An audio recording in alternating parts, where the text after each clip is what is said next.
Hello everybody, welcome to Level 10. This is the second week of looking at energy, where it comes from, how to conserve it. A couple things I want to point out right off the bat is that I did include estimated time frames for how long the different assignments could take this week.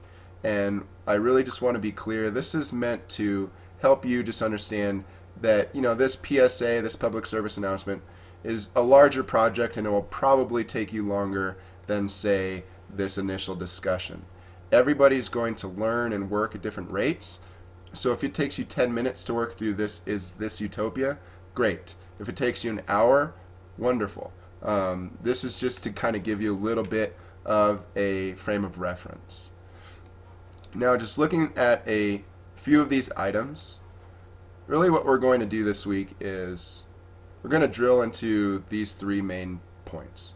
Where our energy comes from, why we should reduce energy consumption, how we can reduce energy consumption.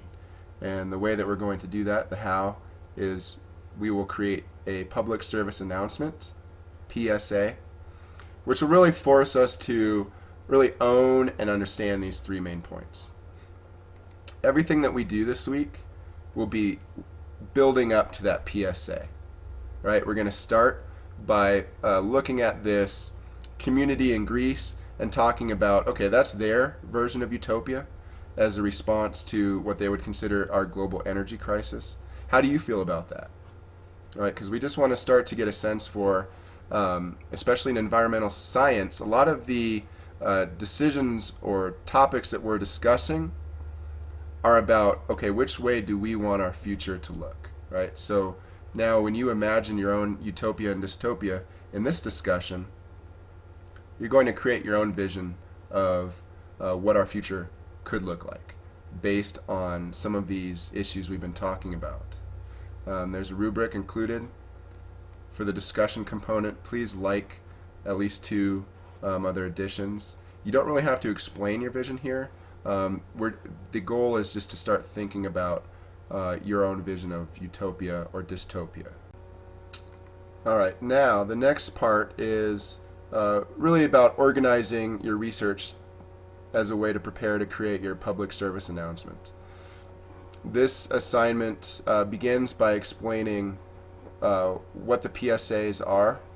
There's some great examples here of student-created public service announcements. I recommend watching those. It reminds you what the 3 points your PSA should really cover.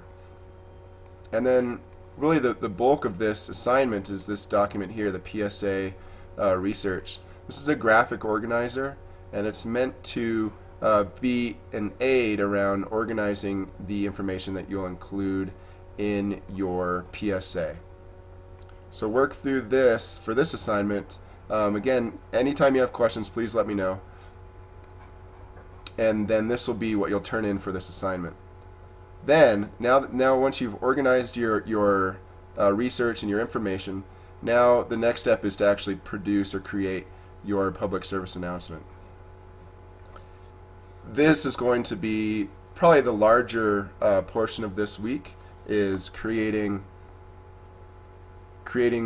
and you'll have two options, either the video or the audio. So the instructions are here on what the expectations are. There is a rubric, so please look at that, let that guide your production. It reminds you again, these are the three main points that you're going to persuade your audience around. And then you have essentially two media options. If you have some idea that you would rather pursue in terms of how to do this PSA, let me know, and we can talk about whether that can work. These are two options that I've provided. Video, which is basically you're creating a video PSA, video commercial essentially, or the audio recording, where you can imagine doing like a PSA for radio along with a billboard design, just so that you have a visual piece included. Resources here, 3 resources on for research. One of these is new, 2 of these are from the previous week. Again, examples of student created PSAs. I think these are great to watch. Tips and tricks on how to create video or audio. And then there's a video here that goes through the art of persuasion. I love this video. Check it out. It's very helpful, I think. So then I'm really excited to see what you guys create for those. And that's really, like I said, the major portion of this week. Then wrapping it up, extra credit, you can have a discussion around how do we balance individual freedom with the needs of the common good, right? For instance, when we drive, big vehicles that take up a lot of gas, that's really comfortable. We enjoy that, and maybe a lot of us don't want to give that up. But you can make the case that if more of us drove smaller cars and went through less gas, the common good would benefit. So how do we balance that? There's a radio piece here you can listen to, and then the discussion topics are here.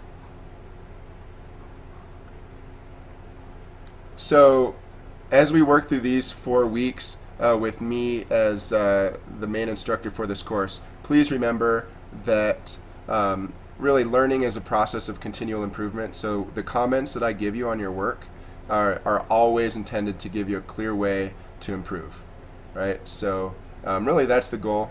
Please, along the way, if you have any questions, concerns, email me, text me. I'm happy to help. Hope you learn a lot. Hope you have fun.